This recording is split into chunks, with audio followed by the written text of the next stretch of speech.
Afternoon, and thanks for joining us for this special town hall. Everyone who is participating knows the challenges that we are currently facing with COVID-19. I'm glad that you are able to take some time for us to give you an update on what's happening here at UAMS and across the state as we deal with this pandemic. Is hard. It's been hard for all of us. Um, I know many of you are working harder, longer, taking care of more patients. You're doing work that you didn't used to do. We thank you for that, but we also know that your resiliency is not unlimited. And we want to be sure that we are taking every opportunity that we can to hear from you. There'll be opportunities for questions and answers in a few minutes, so be thinking about what you would want to know about or what you want to tell us about. I can tell you with a reasonable degree of confidence that things are likely to get worse before they get better. But I can also tell you with even more confidence that we will conquer COVID-19. UAMS will play a critical central role in ensuring the health and well-being of the people of Arkansas. And ultimately, we will be a better organization and a better team because of this. So I'd like to now ask Dr. Stepi Mehta to make a few remarks, and then he will introduce the rest of our panel. And then we will entertain your questions and hear what you have to say. Stepi Mehta is the CEO of our medical center here at UAMS. Dr. Mehta. Thanks, Cam. Can you hear me all right with my mask on? All right, good. Cam, thanks for the introduction and the opportunity to have the conversation with our UAMS community. So that we're all on the same page, I just want to set the context so that we maybe can agree on where to start our conversation. So if you've been following the numbers put out by the Department of Health, you know that we've been having between 1,500 and 2,000 new cases every day for the last week or so. Alarmingly, the number of patients hospitalized has increased also dramatically. We're up over 500% since about 6 weeks ago. We have now over 1,000 patients in Arkansas hospitals, with a peak in the last wave being 1,400.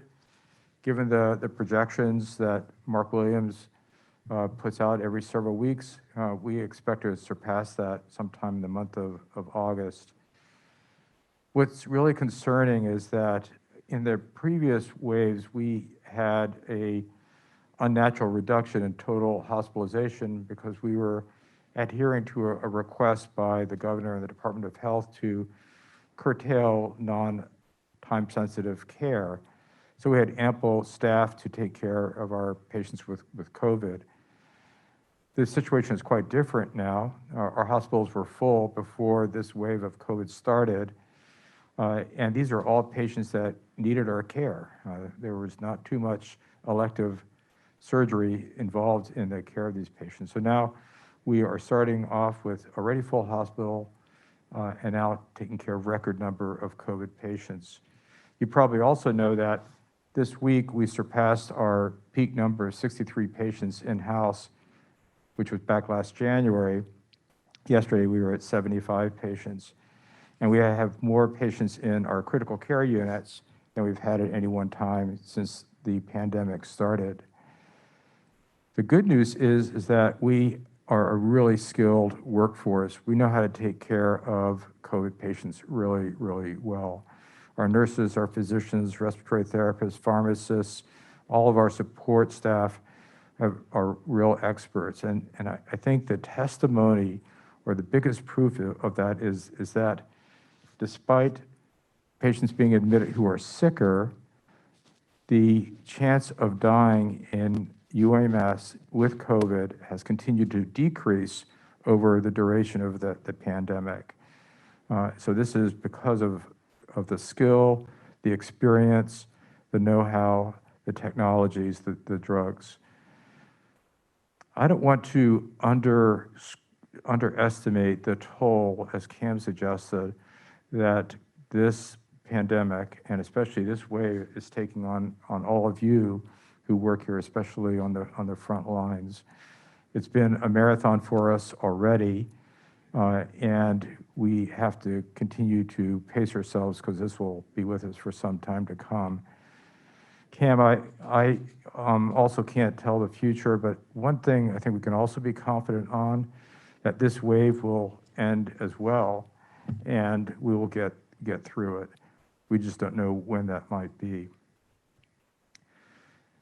To underscore the seriousness of our current situation, I want to let you know that we're going to reestablish some surge measures that we had in 2020. So for instance, we are now going to reestablish the expectation that anybody that enters the room of a known patient with COVID, a room with a patient with known COVID, or high suspicion, wear an N95 mask or its equivalent and eye protection. We've gotten a little bit relaxed in allowing surgical masks, for instance, but given the transmissibility of the Delta variant, and possibly that patients get sicker if infected, we want to make sure that we protect all of our employees. There are ample N95 masks or their equivalent for everybody that needs them. So we will reinstate that. The second thing is to help out our frontline caregivers. We are going to start again asking those that are not part of the clinical enterprise to do their share in helping out the care within the hospital and our clinics. There will be more information about that to come, but we will be asking those that work in the educational and research environments to help us with roles, responsibilities, jobs that they are capable of doing to help alleviate some of the stress on the frontline workers. So more to come. So I want to add my thanks to everybody who's worked so diligently over the last 16 or 17 months. The rest of this session will be a Q&A session. We will answer any and all questions that we can as honestly and as thoroughly as possible. So, Michael. Yeah. So why don't I start out? I've got a question for Dr. Hopkins, maybe. We've gotten approaching 90% of our UAMS team members vaccinated. Which UAMS team members should be vaccinated and which UAMS team members should not be vaccinated? Every single one of our UAMS team members should be vaccinated. There is a vaccine available for every American that is 12 and older that wants to be vaccinated. Somebody has potential allergies for one of the vaccines, we can do one of the others. But there should not be any of our professionals at UAMS in any role that shouldn't be vaccinated. And that's in accord with the recommendations of 50 medical specialty societies and others around the country. I think it's a professional responsibility. Great. So you heard it from Dr. Hopkins. If you haven't been vaccinated, please roll up your shirt sleeves and get vaxxed. Michael Manley, do we have any questions? We've got some questions ready. Thank you, everybody, for signing on today. We've got over 1,400 people, I think, right now. And this is going to be kind of, some of them will be toss-up. I'll try to get them to the appropriate personnel, but it's kind of be like Jeopardy. If you want to buzz in, please do.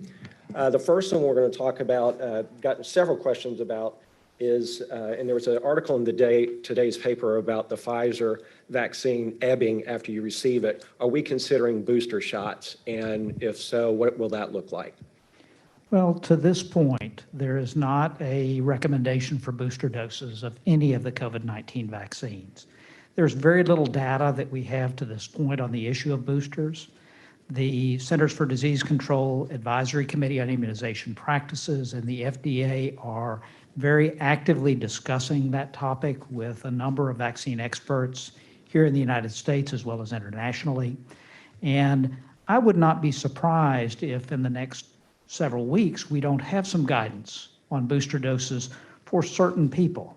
But I would suggest that we wait until we have some of that data and some of that guidance rather than doing, as somebody refers it to, going to the wild, wild west and being a cowboy.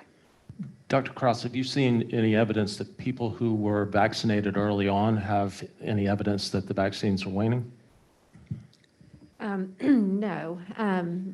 Anyone who has been vaccinated, at least who's been ill enough to come into our hospital, had severe underlying medical conditions that would compromise their immune system, that really were the factor in their infections and their acute illness.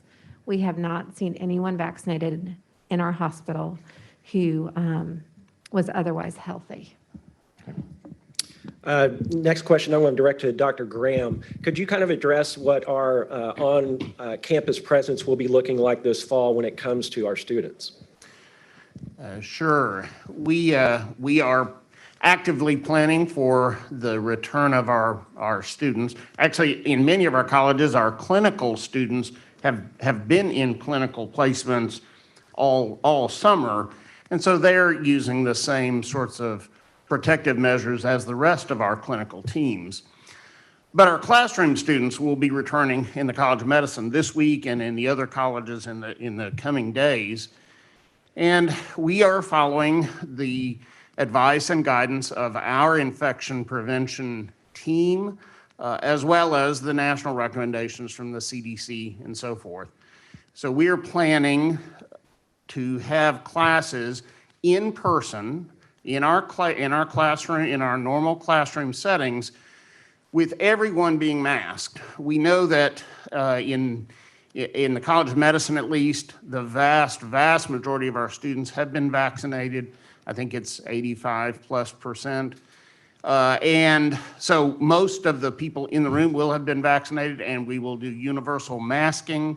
And so we believe that we will be able to do it safely and return to in-person classroom sessions. Now, we will be ready to pivot to a completely virtual setting if we have to, but we're looking forward to the opportunity to come back on campus. We think that will really help our students and improve our educational program. Dr. Graham, how has the safety of our students been during the course of the pandemic? Have we had any big outbreaks, any serious illnesses among our students, or have we done well?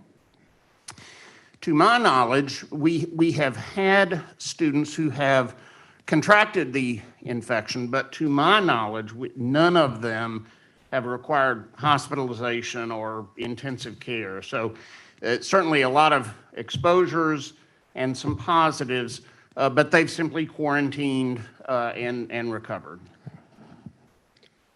Dr. Krause, we do have a question about our maternal patients as far as safety with the vaccine, and also is there anything, if they are fully vaccinated, is there any additional precautions they should take during their pregnancy as well? So there is no reason in any of the supporting trials or in the literature that would prevent a pregnant woman from being vaccinated. What we're seeing instead are the unvaccinated pregnant women are in somewhat of an immunocompromised state. And so they're at very high risk for being hospitalized, requiring intensive care unit support, going into preterm labor in order to save the mother, or even passing away from COVID if they are unvaccinated. So we highly recommend any pregnant woman to get a complete vaccination series during her pregnancy if she's not already. Thank you. We do have a question for Daniel Lombard-Sims, who is on Zoom with us. Danielle, can you kind of talk a little bit to the expectations of coming back as we've been moving back on campus and the current flow of that? Absolutely. So We do have a remote work policy, and I do encourage, if you haven't had an opportunity to read it, to please read the remote work policy. We do have positions that are considered. Hey, Danielle, hang on 2 seconds. We're going to come back to you. We're not able to hear you here in the audience, so I will come back to you. Michael, can we add one quick thing between Dr. Hopkins and I of the benefit for vaccination for pregnant women is there is evidence that the antibody crosses the placenta and offers protection to the baby after delivery. Okay. Do we have Danielle now? Oh, okay. I've got a question for actually Dr. Patterson. Have we talked during our talks with the governor and legislature, has there mentioned any support of what could be next during the surge as far as support from this state as far as personnel, surge factors, and different things like that? Yeah, so that's a great question. We're in regular communication with the governor's office and his team and senior members of our state legislature. The governor, as most of you probably know, has been going around the state doing town halls, trying to overcome resistance, hesitancy to vaccination. It's been helpful. I think it's a good conversation to have, but there's more that needs to be done.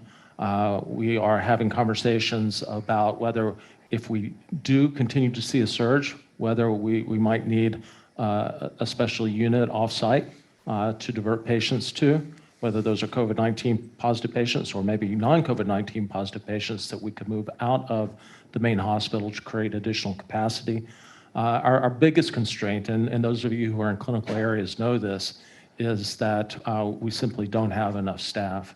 And we could be taking care of even more patients here within our own four walls if we have more staff to do so. We have almost 200 team members who are out on quarantine right now, and we are down, I think, about 100.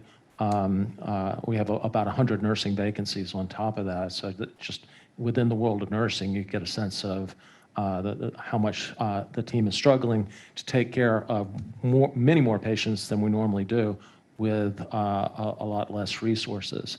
I don't think that the governor's office can magically produce more nurses, but we are looking at ways to tap federal resources that might bring people here to help us out.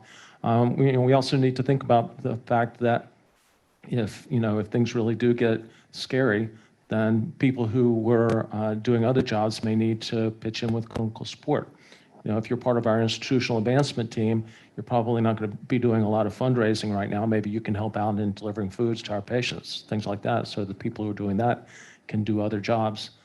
So I think the short answer to your question is, yes, we are working with the state, but I also think that, and I imagine that Dr. Meadow would agree with me, that by and large, we need to be prepared to address our own challenges ourselves.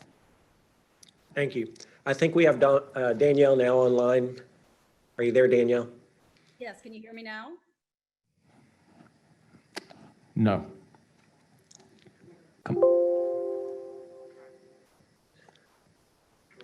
Try again, Danielle. Are you able to hear me? Yeah, I think you're coming over Zoom. We can hear you. Go ahead.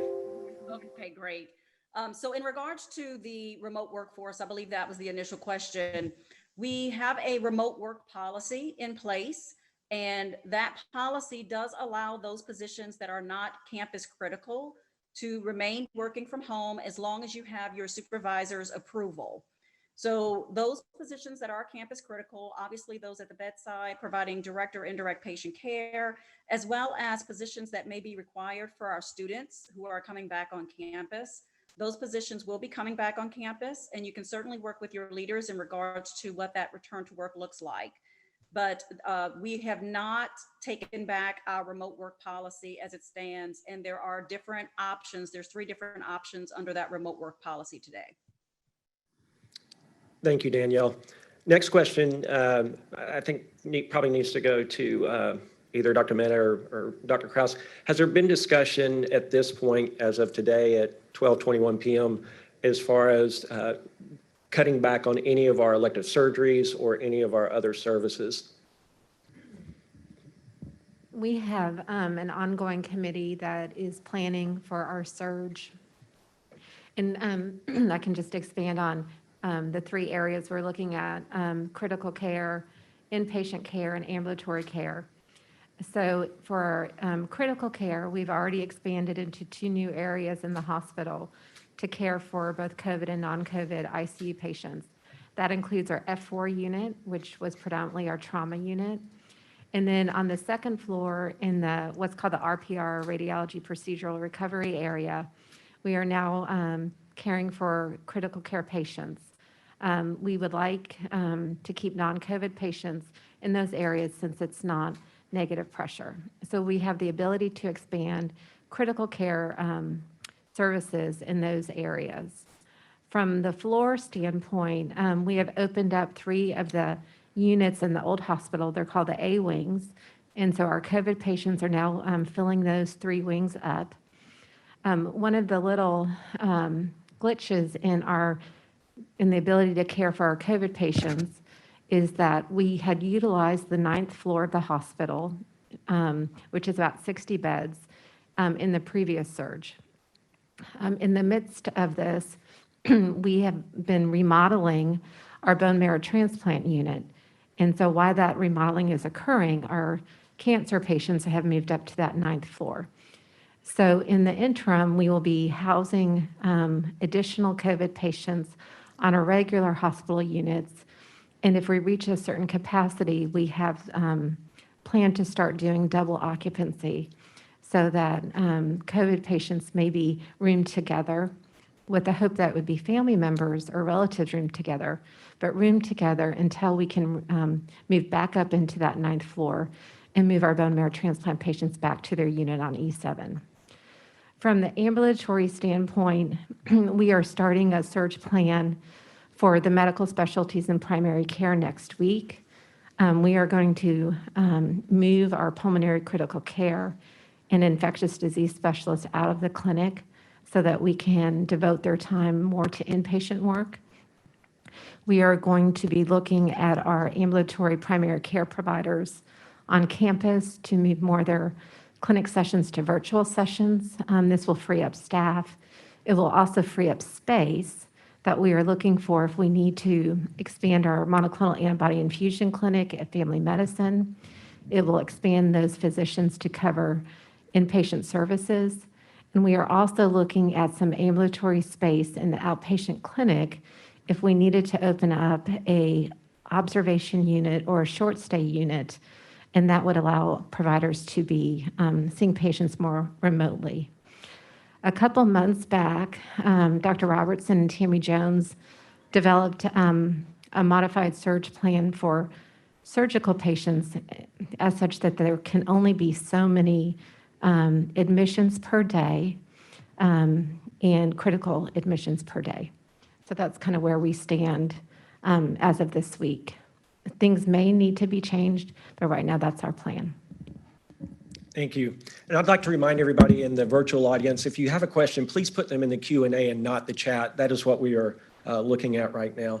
Michael? Yes, sir. I just wanted to add something to Dr. Krause's really comprehensive discussion on that. And that is just an observation that whereas there are some, quote, elective or non-time sensitive surgical cases that require hospitalization after surgery, there are not that many. And so we have cut back on some of those, and there's hardly any impact on the ICUs. There are a few, like a post-cardiac surgery or liver transplantation, for instance.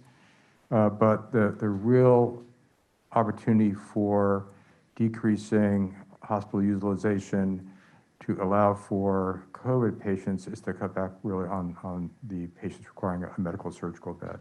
So it's a nuanced approach. Thank you. Dr. Hopkins, could you talk just a little bit? We had some questions about the effect that this COVID variant is having on children as the one before, and I guess the impact that it's causing as well. So the Delta variant is a much more contagious variety of COVID-19 than what we dealt with over much of this last 16 months.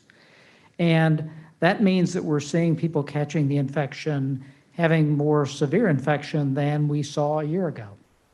Unfortunately, one of the groups that is being affected is we're seeing more children infected with the Delta variant. Our colleagues at Children's Hospital have more COVID patients there now than they've ever had. And unfortunately, in addition to the COVID patients they're also seeing a surge of respiratory syncytial virus, which is normally a wintertime virus that causes a lot of respiratory disease, particularly in kids that have lung disease or premature. And so we have kind of a double whammy when it comes to childhood illness. From my perspective, that gives us one more reason that in addition to getting as many people vaccinated as we can, that we need to be wearing these. We need to be wearing our masks in any indoor setting. We need to be trying to reduce any crowded or exposure to crowded settings. We need to be washing our hands or sanitizing our hands frequently, because we do not want to expose our children to the potential complications of COVID-19 if we can prevent that. Thank you, Dr. Hopkins. Dr. Patterson, we've had several questions you can imagine about the possibility of UAMS mandating, if you will, the vaccines for those that work here. Could you speak a little bit to that as far as what in context with the legislature and what we can and can't do? Sure. Yeah. So I think as we talk about mandating vaccines, we need to put this into the context of what's going on in the rest of the world around us. I think it's likely that the federal government is going to mandate vaccination for all federal workers. The VA has already announced a mandate for all VA employees to get the vaccine. Now, that's important for us because we have people who walk back and forth between those two facilities all the time. A number of healthcare systems across the country have introduced vaccination mandates, and by and large, the world hasn't ceased to function because that happened. Now, at the present time, we do not have the ability, we at UAMS do not have the ability to make a decision on our own to mandate vaccination for all our employees or for employees to seek exceptions to a vaccine mandate. We have to go to the Arkansas Legislative Council as a state entity to get permission to do that. We are having very serious conversations about whether and when we would do that, conversations internally, especially with our clinical teams, and also conversations with the members of the state legislature to help to educate them about the challenges that we face with a segment of our employed population who are at risk for COVID-19 infection here at UAMS because they so far have elected to be unvaccinated. The short answer is, as of 12/29 today, we've not made a decision to move forward with mandatory vaccinations, but I wouldn't be surprised if over the next coming weeks that we do move in that direction. Dr. Graham? One comment is about our students. All of our clinical students at UAMS, many of them rotate in our hospital and they follow our policies. But our students also rotate at the VA, Arkansas Children's Hospital, a number of community sites all across the state, some of which have already mandated vaccination, the Mercy system, for example. And so when students rotate to those sites, they have to follow the policy of that institution if they want to rotate and take care of patients there. And in some cases, those rotations are critical to their education. So we're working with our students. We're being flexible in terms of rotation, but we're also trying to let our students know that, if they rotate in one of those sites, they may be subject to mandatory vaccination. So what you're saying is get the vaccine. And if you're hesitant, if you have concerns, let us know what those concerns are and let us know what we could tell you to help alleviate any of your concerns, your fears. And if you think that we are not the person that you want to hear it from, tell us who you would trust to give you the information that might make you decide to roll up your shirt sleeve and get the vaccine. Dr. Mehta talked about the toll that we are currently facing with patients who are in the hospital because of complications from COVID-19 infections. We've had 0 patients ever admitted to the hospital because of complications from the COVID-19 vaccines. So kind of on top of that, which we just spoke of, there have been some questions about concerns of working around those that are unvaccinated or whatever. Is there any kind of things that we can do or we're looking at doing to possibly make sure that those individuals who aren't vaccinated, whether it's tighter screenings or other things to make sure of the safety of the employees? Well, just because we have the vaccine doesn't mean that we don't still have masking policies and that we don't need to continue to abide by social distancing concepts. So those are the things that can keep you safe. On the clinical side, we have very rigorous standards regarding masking, gloving, gowning that will help to keep our team members safe. Dr. Krause, maybe you could say a little bit about what we're doing to help make sure that our clinical teams are safe from infection. Yes, I think it's absolutely critical, again, that we make sure that not only are we wearing our masks and our eye protection when we're in with patients, but we need to wear the mask correctly. These masks need to cover our nose. They need to cover down over our chin. The masks need to fit well. Do my fashion show here. These are important. We need to keep our hands away from our masks. All of these policies are in place to protect you, to protect us, and to protect our patients. So we need to continue to do those things. There's a reason we have a strong hand hygiene campaign that also plays into this same issue. So wash your hands, sanitize, keep your mask on when you're on our campus and around anybody else, and let's keep our social distance in addition to getting vaccinated. Dr. Mehta, could you speak to our current supply of PPE? The first round we had, there were some concerns because we didn't have the supply chain going, but I think if you could speak to where we sit now would be very helpful. Luckily, we are well endowed with PPE. We have adequate supplies, more than an abundant number of gowns, masks, gloves, eyewear protection. We really are doing pretty well. We monitor it carefully. We don't have any concerns currently. And that goes for N95 or their equivalent as well. As we go, I'm going to come back to Dr. Hopkins. As we go through just exactly what Dr. Patterson was talking about, these elevator speeches of those that are kind of just sitting, on the fence or whatever, of changing their minds and things like that. What do you tell somebody? The question was, what do you tell somebody who got COVID and recovered or whatever and think they've got the antibodies and they're safe and they don't need the vaccine? Well, we have a number of studies now that show that following COVID infection, you do have protection for a period of time, but we don't know what that period of time is. And we also have to recognize that that protection you have from a previous COVID infection may very well not protect you against the Delta variant or other variants that are coming down the road. The best evidence that we have on this issue comes from a study that was published in Nature within the last couple of weeks. It shows that people that have had COVID infection have high levels of antibody. They have T cell and B cell and plasma cell numbers that all look good for protection. But if you look at those folks that have had that infection plus been vaccinated, they are, shall we say, superstars of protection against COVID. We do have some small studies that show that if you're vaccinated very close after you have a COVID infection, you may have more fever or local reaction type symptoms, meaning sore muscles, fatigue, maybe achiness. But you can treat those with Tylenol or ibuprofen as your health condition allows.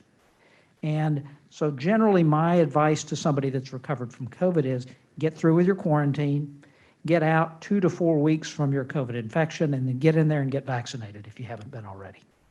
And complete that vaccine series so that you have long-lasting protection against all the variants that we can protect against now.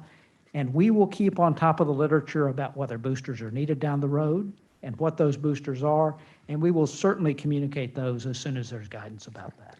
Have we had any examples of patients who've been hospitalized for COVID-19 and then gotten reinfected and have been required to be rehospitalized? Yes, unfortunately, we have.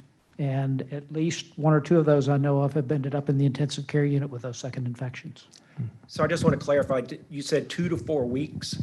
2 to 4 weeks after you test positive would be my time range when I would come in and get vaccinated. Get vaccinated, okay. This is a toss-up. Are there any other vaccines that you've heard coming down the pipeline? Yes. There is at least one additional vaccine that produced by a company called Novavax. It's a vaccine that's made very similar to the hepatitis B vaccine that we use, that very well may be evaluated for emergency use authorization shortly. There's data on the AstraZeneca vaccine, which is a vaccine that's being used in Europe that has been submitted to the FDA for consideration. There are trials ongoing about potentially booster doses of Moderna and Pfizer vaccine targeting in on the Delta variant. There are at least 4 other vaccine platforms that have vaccines in development around the world. If anybody's interested in this issue as much as I am, look at the New York Times COVID-19 vaccine chart. There are 50 plus vaccines that are in the process of evaluation at one place or another. And so we may be in a world of talking about if you look like, health-wise, Dr. Westphal, you may need vaccine A. If you look like Dr. Kraus, health-wise, you may need vaccine B. We're not there yet, but that's certainly possible down the pipe. So for right now, which vaccine should people get? The Pfizer, the Moderna, which one? Whatever COVID vaccine you're offered. Great. Great. Another toss-up, like Dr. Patterson or maybe even Christina talked to, we've talked about the students coming back, but as far as policies that we're working on for events. Policies with regard to events, obviously we have pulled back on events because we don't want to bring people into an environment where we have also have people who are sick with COVID-19. I don't see us relaxing those policies anytime soon. We're still in a very unstable situation. And I know that it's difficult for everybody not to be able to have a meeting with 20 people from outside the university in attendance, but it's just not the prudent thing to do right now. Christina, would you like to comment? Yes, so all events are being vetted through Michael Manley and others, and 10 people or less, social distance, masked, limited food. If you have food, even more distance between. So we are limiting any in-person events on campus and off campus. Okay. How about, I think something may have come up in the announcements today. What about travel restrictions and the policies that are current? Are we restricting travel or looking at doing different things for that? Danielle? So we did update our travel guidelines for countries, for international travel, for countries that are level 3, 4. We have specific guidelines around that and requirements around approval. We have not at this time issued restrictions for domestic travel. As the Delta variant continues to spread across the United States, those guidelines can change and be updated. But today the guidelines have been updated with regards to international travel. Yeah, and I would just keep in mind that with respect to domestic travel, there are places that are placing restrictions on domestic travel. For example, if you are from Chicago and you travel to Arkansas, you're going to have to quarantine when you go back home. So I do think that we need to realize that domestic travel restrictions are already with us. They may increase, and that's yet another reason why we as a state here in Arkansas need to do a better job of getting vaccinated so that we're not on the list of somebody else's no-fly zone. Okay. What about another booster shots and things like that? But I think one of the things that, again, people are keep asking on our Q&A and things like that is, what is your 2-minute elevator speech? What are the things that you can, and if each one of you might comment on that, I think it's going to be very helpful, because we have some employees that they're scared for their families. So the 2-minute elevator speech for how do you convince somebody to get vaccinated? Yes, sir. Well, first and foremost, we have 3 very safe, highly effective vaccines available to us. Yes, there are some very uncommon side effects that have happened with these vaccines, but it's so uncommon that I would not put that high on my list of worries. I worry more about your risk of getting COVID-19. Not only can you potentially get severe illness, end up in the hospital, end up on the ventilator, but we're seeing anywhere from 10% to 30% of people who have COVID-19, even mild disease, developing a prolonged syndrome, which may include neurologic complications, cardiovascular complications, and others. I don't want to see anybody disabled for their life by something we can prevent with a vaccine. One of the things that we're talking about with some of our patients, especially those with chronic conditions, is that it's really not a flu-like illness or cold symptoms this time around. The Delta variant is, again, much more transmissible and much more severe.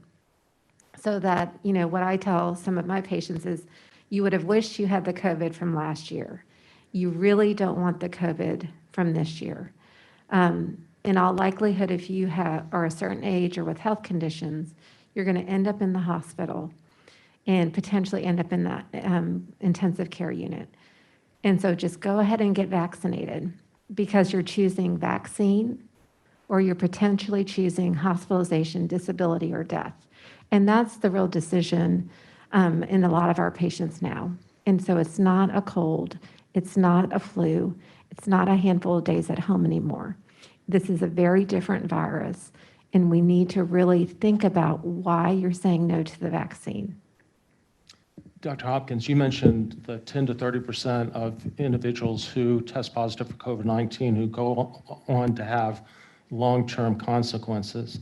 Now, I've heard people talk about the vaccine and have said, I heard that the vaccine causes male infertility. But I've also actually heard that the vaccine doesn't, and actually that's one of the long-term consequences of COVID-19 infection is a reduction in fertility. Am I right? There is no evidence whatsoever that COVID-19 vaccine can cause infertility. In fact, there was a small study that was published within the last couple of months that showed that men that were vaccinated actually had slightly higher sperm counts after vaccination than those that were not vaccinated. Now, the authors cautioned that this may be, one of those things that we saw what we wanted to see, but there is no evidence of decreased fertility for men or women that are vaccinated. There is significant risk to fertility as one of the adverse effects of COVID-19 infection. There is no evidence that COVID-19 is dangerous in pregnancy. There is no evidence that COVID-19 causes you to glow, to have electromagnetic properties. There is no 5G connection with COVID-19 vaccine. Those are some of the very common things that are floating around out there. It is a layer of protection for you, for your family, and for your community. We vaccinated about 10,000 people each of the last 2 days. If we keep doing that every day, it's going to take us 6 weeks of that 10,000 people a day to get to where we need to be. We all need to get vaccinated. We all need to continue our masks and our other measures to protect ourselves and others. When we think of vaccination, and you talked about the fact that you're not just protecting yourself, you're protecting your family, you're protecting your community, you're allowing businesses to operate. In a certain sense, it's shifted who the frontline caregiver is. We talk about our nurses, our doctors as frontline caregivers, but in the context of a pandemic, the frontline caregivers are the people who are getting vaccinated. It's really a changing paradigm. And so, be a great frontline caregiver, get vaccinated. Absolutely. Can we talk about, we've had several questions about the other side. Once somebody has been infected, can we talk about some of the treatments that y'all are seeing finding very successful with our patients? So for people who have chronic health conditions that put them at higher risk of severe COVID illness and that have symptoms related to COVID, shortness of breath, fever, that type of thing, we have a monoclonal antibody infusion that has been authorized by the FDA to be used. And the goal of that infusion is to moderate the severity of your illness and reduce the likelihood of hospitalization. The data shows that's really pretty effective. I've had a number of my patients that have done that who had very high risk for being hospitalized or severe COVID illness, and they've done quite well. We are ramping up that process. We're able to do, I think, around 15 of those infusions a day now, and Dr. Krause and the rest of the team are working on being able to do even more of those to try to protect people from ending up in the hospital. There are still people talking about doing ivermectin and hydroxychloroquine and steroids as an outpatient. There is no evidence behind any of those things being effective.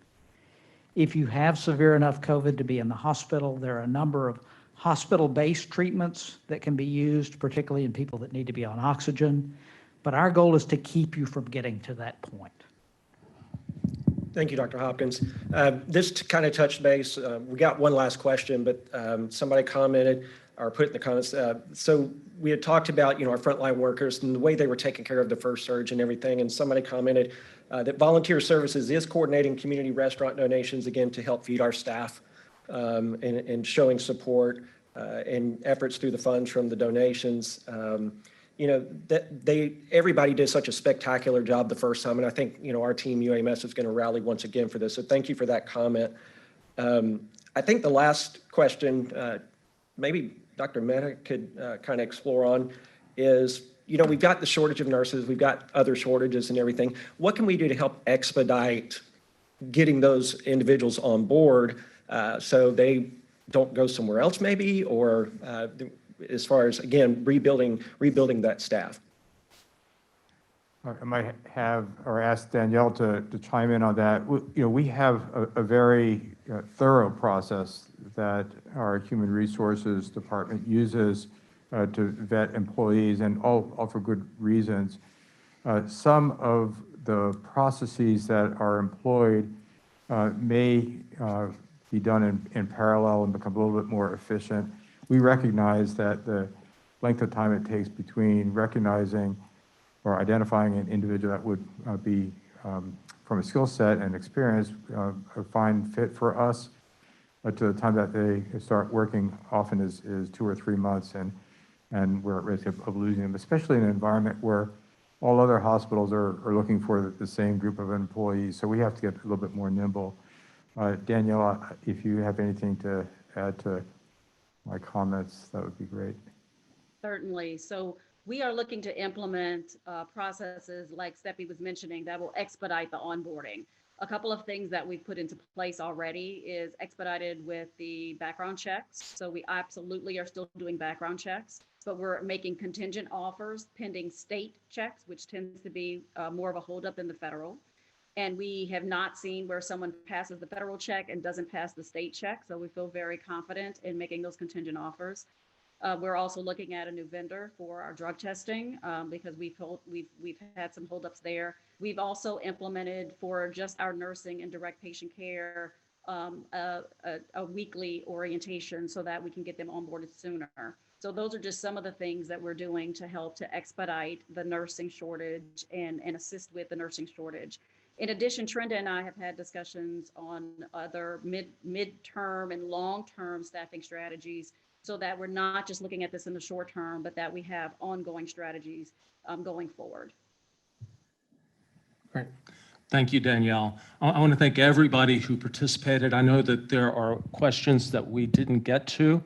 We will do our best to answer those questions and to make sure that you have the information that you need from us. And we'll also share some general information that came up today because so many questions were insightful and helped us to understand how we can fill some of the gaps that we need to make sure that you feel comfortable that you're getting all the information that you need. We want you to be safe. We want UAMS to contribute to the solution to the COVID-19 pandemic here in Arkansas. We know that you're tired, and we are committed to providing every resource that we can for you to maintain your mental health and your resiliency. These are going to be critical issues for us as this continues to be a protracted pandemic. Let's all work together. Let's remember that we are all frontline caregivers in the middle of a pandemic. Please, if you haven't been vaccinated, rethink that decision. I would conclude by saying, give us feedback on this session. Let us know whether this was helpful or not. If we need to be doing more of these, obviously we'll make the time to do that.